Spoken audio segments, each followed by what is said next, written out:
Hi friends, అందరూ ఎలా ఉన్నారు? నేను చాలా బాగున్నాను. మీరందరూ బాగున్నారా? నేనైతే ముందుగా రాగి లడ్డు ప్రిపేర్ చేస్తున్నాను.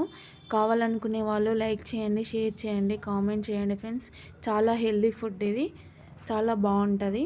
ముందుగా ఒక మందపాటి కడాయి తీసుకొని అందులో నెయ్యి వేసుకోవాలి. రెండు మూడు టేబుల్ స్పూన్ల నెయ్యి వేసుకోవాలి సరిపడా. వేసుకున్న తర్వాత నెయ్యి వేడైన తర్వాత 2 కప్పుల రాగి పిండి తీసుకున్నాను. 2 కప్పుల రాగి పిండి బాగా వేయించుకోవాలి. గోధుమ రంగు కలర్ వచ్చే వరకు కొంచెం మనకు స్మెల్ వస్తుంది. అది వేయించుకున్న తర్వాత 2 కప్పుల రాగి పిండికి నేను 1 కప్పు బెల్లం తురుము తీసుకున్నాను. బెల్లం తురుము తీసుకోవాలి. అలా వేయించుకున్న తర్వాత బెల్లం కొంచెం కరుగుతుంది ఆ వేడికి. అలా ఉంటేనే లడ్డు వస్తుంది.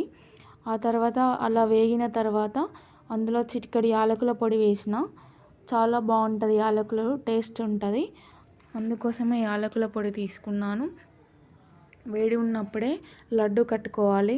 కొంచెం లడ్డు రానప్పుడు మళ్ళీ కొంచెం వేడి చేసుకొని మళ్ళీ లడ్డులాగా చేసుకుంటే లడ్డూలు వస్తాయి. ఇవి చాలా హెల్దీ అండ్ టేస్టీ రెసిపీ.